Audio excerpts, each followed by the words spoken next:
শীত মানেই বিভিন্ন রকমের পিঠা, শীত মানেই মজার মজার পিঠা, শীত মানেই ভিজানো পিঠা। আসসালামু আলাইকুম এভরিওয়ান, কেমন আছেন সবাই? আলহামদুলিল্লাহ, আমরা তো ভালো আছি। তা আজকে আবারও মজার একটা রেসিপি নিয়ে চলে আসলাম। শীত আসবে আর ভিজানো পিঠা খাবো না, সেটা তো হয়ই না। তা আজকে ভিজানো পিঠা খাবো, সেটা হলো চিতই পিঠা ভিজানো। এই শীতে চিতই পিঠা ভিজানো কিন্তু খুবই স্বাদ।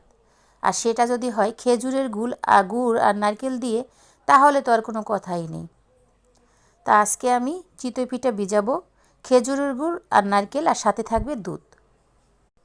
আপনারা চাইলে দুধটা না দিলেও পারেন, কিন্তু আমার কাছে দুধ দিলে ভালোই লাগে।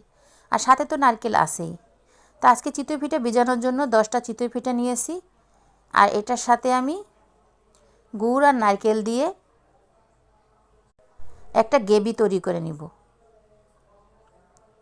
গ্রেভিটা তৈরি করে পরে ঠান্ডা করে পরে দুধ দিব।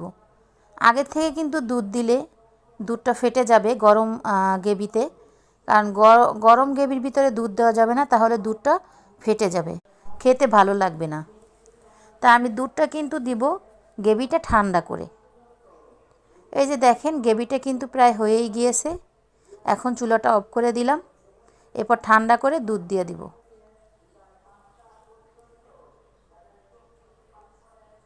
তো এই শীতে কার কার পছন্দ চিতই পিঠা ভিজানো, অবশ্যই কমেন্টস করে জানাবেন। আর আপুর ভিডিও যদি ভালো লাগে তাহলে বেশি বেশি করে শেয়ার করে দিবেন। আপনি দেখবেন, অন্যদেরকে দেখার সুযোগ করে দিবেন। তাহলে আজকের ভিডিওটা এইখানেই শেষ করব। সবাই ভালো থাকবেন। আল্লাহ হাফেজ, আসসালামু আলাইকুম। আর ভিডিও দেখতে কিন্তু ভুলবেন না।